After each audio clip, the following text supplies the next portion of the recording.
just love giving information and helping to transform women, take their pain away, and help them to get to a place where they feel happy and confident and vibrant again. And so this month, I would love to give to the community a series on how to go from heartbreak to happiness. I'm a little bit nervous, I'm going to admit here. I've been doing these in my own private Facebook groups, but I haven't done anything public. And there's something really vulnerable about doing it publicly. So if I'm a little nervous today, bear with me, and that's why. Today's topic, we're going to be looking at 3 tips to release the sting of heartbreak. That's the topic for today. If you know anybody that you feel would benefit from this, maybe it's a friend, a coworker, a family member, a loved one, then please go ahead and share this with them. You might even want to tag them now so that they can get in on this training. It's going to be a short 15-minute training. I'll try to keep it to that. And we're going to be talking about, as I said, 3 tips to release the sting of heartbreak. So I want to start with a story about a client that came to me completely heartbroken. Her name's Jen.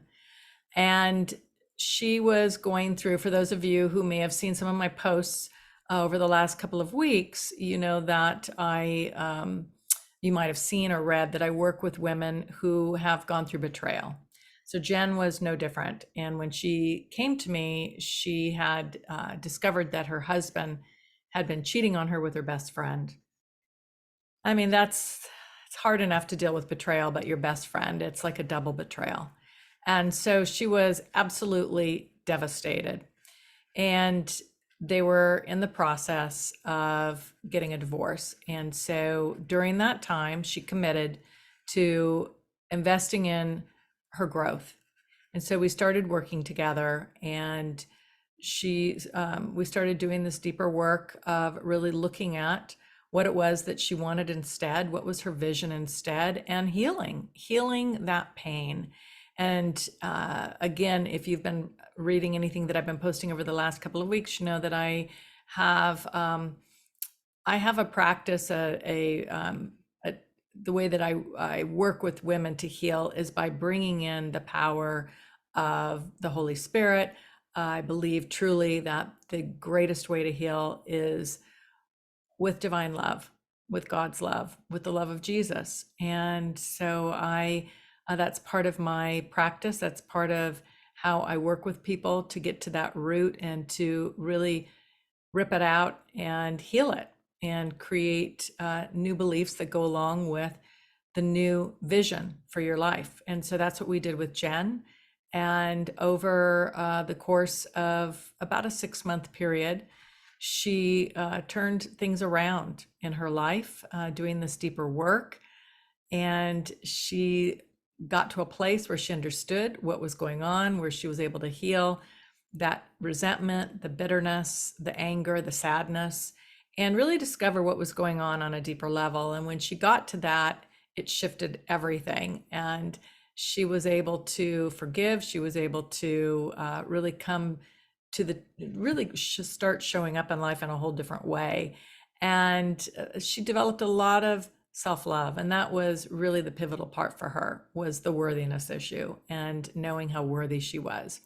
And so as she really stepped into that, she started to blossom, and she was showing up differently. And as she started to have meetings and conversations with her husband, he's really noticed the shifts in her, the changes in her. He had, at that point, for a long time, had ended his affair. And this has a really happy ending in that they were able to work out their differences, come back together. They never got the divorce. They actually, though, did have another ceremony to renew their vows. And they now have a couple of children and are living just this beautiful life together. That, you know, we all have circumstances, but it's what we do with those circumstances. And so Jen, she did the work. She did the work to really turn, you know, not to let her circumstances have her, but to rise above those circumstances and to heal and to really have this incredible relationship. And she also, just in all areas of her life, blossomed. She left the job that she was at. She's become a motivational coach and a really excellent coach herself, doing things with women that are really changing lives. And I'm just so proud of her and how she has come fully into herself. And so if you resonate with that, if you feel that there's parts of you that really haven't healed, maybe you're going through it now, a betrayal, or you have gone through it and you haven't quite healed, and you would really love to end this year, get into the new year in a way that is going to be so much more healthy and vibrant, and really allowing you to stepping into your best self and living a life you love, and a life where you also know that you are loved and that you're happy again, then I invite you to go to a page that I'm going to give you in a minute here, the link, but let's have a conversation. And if this is something that you want for yourself, let's have a conversation. And so I'll be giving you that link in a couple of minutes, but I would love to know what your dream is. I would love to really facilitate that healing for you. And so now I want to share with you the message that came through for you all when I sat and sat with Jesus and asked, what would be really helpful to share with these ladies who are going through heartbreak. And so what he shared to me, again, the topic here is 3 tips to release the sting of heartbreak. And so I'm going to read it because I don't want to miss a word for you. So he starts off by saying, lean in and listen to what I have to say about your circumstances. Primarily, I wish for you utter joy that bubbles from your heart, not pain. But when times turn and things are no longer what you hoped they were, it's time to find out why. Not to punish anyone, but to learn the Father's wishes for your growth, which ultimately will lead to a more happy and fulfilled outlook in life. He says it starts with you and no one else. And I think we all know that. You know that nobody, that we take responsibility for our life and it starts with us. And so he says, believe first in the order of mysteries. That got my attention. Mysteries, and I said, what do you mean by this? And he said, well, what I mean is that God has a plan and it involves you. If where you're at does not align with where he wants you to be, there will be disruption that looks like heartbreak, but it's really a course correction for your better life. It may not feel like it. At the time it's happening, it may feel awful, or it might seem unjustified, or it may not seem fair. It can seem downright cruel. But believe me, it's for the best and it's for your good. Trusting in someone in the flesh will always bring consequences because of the human element. People will let you down. It's not that they want to, or even that they set out to, but they have their own demons to work through. And in the course of their growth, they're going to do things, they're going to say things, and they're going to make choices that hurt others. There's no getting around it. It's human. So if you want to avoid heartache altogether, sometimes for those of you who have experienced it and say you just don't want to do it anymore, you can choose to isolate, or you may choose to isolate. But chances are, if you isolate, you're going to break your own heart with the choice of isolating, because when you choose to isolate, you're not living fully. So what's the solution? So now he goes into the 3 tips for the solution. The first one is to be open to love. It's the greatest growth you'll ever have. It's the principle of humanity to love one another. In that action, you will get hurt from time to time, and you will hurt others. This is going to happen. Don't let it shut you down. Let it inspire learning of yourself and others. And what came through for me as well when I was um, listening to this and hearing this is that it's also about ultimately loving yourself, right? Because in the second commandment, what does it say? First of all, it's love God, and then it's love others as you would love yourself. But that stipulates that you feel that worthiness of loving yourself. So this has to do with self-love as well, and gaining new perspective. Whenever we are going through any type of a disruption, it gives us the opportunity to sit back, to reflect, and to look at this. You're now, when you have disruption in your life, suddenly there's this gap between where you're at and where you want to be. And there's a learning opportunity here. And God always has a plan for you. He wants to get you somewhere else. But if you are not aligned with that, where he wants you to go, then there will be some disruption. And that is where you are going to be afforded the opportunity to grow, to learn, to grow. And so it's about shifting the way we look at things when we're in that disruption. It's not always easy, right? It can be a challenge. I know I've been there many times, but it's so well worth it, well worth the reflection and getting to that other side. So the second tip is be open to change. Without a willingness to change, transform, grow, live differently, you will stay stuck. Never develop wisdom or discernment, and probably feel miserable most of the time. Change requires courage. I'll say that again because that is the truth, isn't it? Change requires courage. I know that's not easy. It means reconciling and letting go of your fears. But I promise there is a better life on the other side of your fears. It's time to let go. It's time to let go.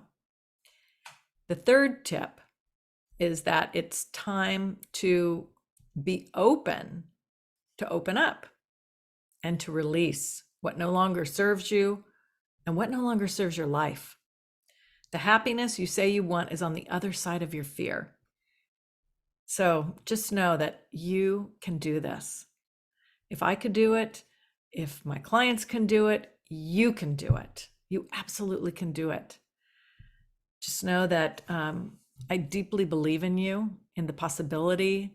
All you have to do is align with a power that is greater than you, and know that this really came through too. I mean, the bigger overall message around happiness is that happiness comes through knowing your identity in the truth, whatever that is for you. I'm gonna say it's your identity in Christ. It's your identity in um, in the essence of who you are.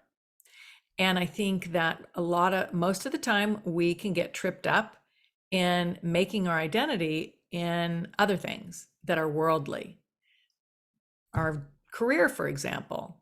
I've had a lot of clients who are reaching the end of their careers, about ready to retire, and they're really struggling with this because they're saying, that was my identity, and that's normal.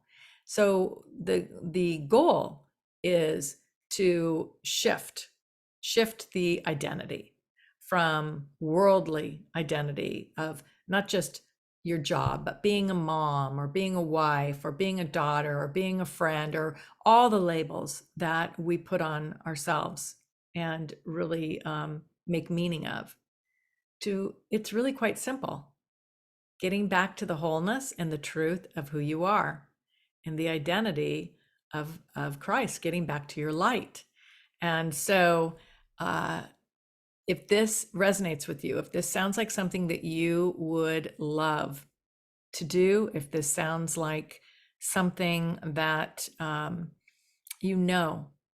that you would like to move forward and really get back to who you are, the wholeness of who you are, then I have an invitation for you. And that invitation is to work with me. That invitation is to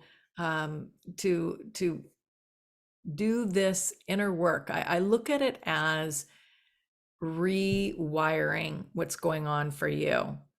And I want to explain that a little bit. You know, when we're in this disruption, when we're heartbroken, when we're disconnected from happiness, we lose sight of who we really are. And oftentimes you don't know how to get back to it.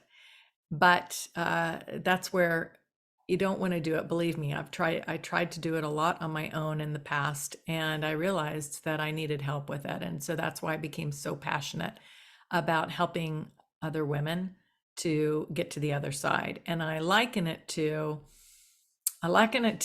to say, and this might sound strange, but I just really came upon this analogy this morning, and that was I liken myself to an electrician in that, imagine you walk into your house and it's dark and you flip on the switch for light and it doesn't go on. Well, you don't sit there in the dark and think, oh, I guess this is just going to be my lot for the rest of my life. No, what do? You call an electrician. The electrician comes, rewires, takes care of things, and all of a sudden the light goes on again. Well, you're the same. When you are disconnected, when you feel like you're in the dark, it's just a matter of rewiring those beliefs, rewiring the parts of you that have gotten disconnected from your light, your source.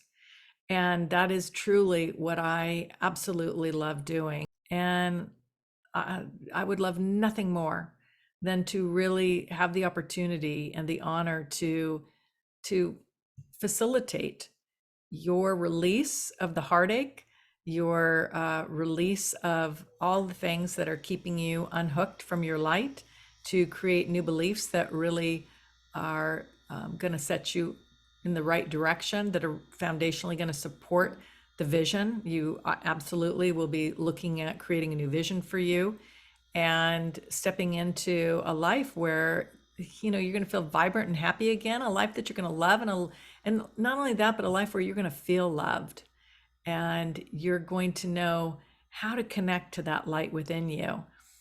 A lot of people that I work with, they often say that they don't know how to connect to that light, and it's one of the things that I love to do, and is to help facilitate how to do that for you, and to really teach you the tools of how to bring your light back.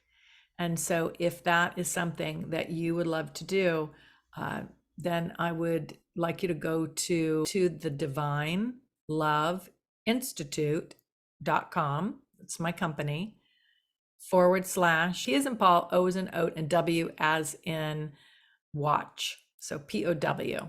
And that'll take you to a page that'll tell you a little bit more about what I do. There'll be more testimonials there. The story that I told you about Jen earlier, if you want to watch the whole story with her, it's there on that page, as well as other testimonials, so that you can really get an understanding of what is possible for you. And this life that you would love, that you're dreaming of, it is so possible for you. Have an awesome day. So much love to you. Bye for now.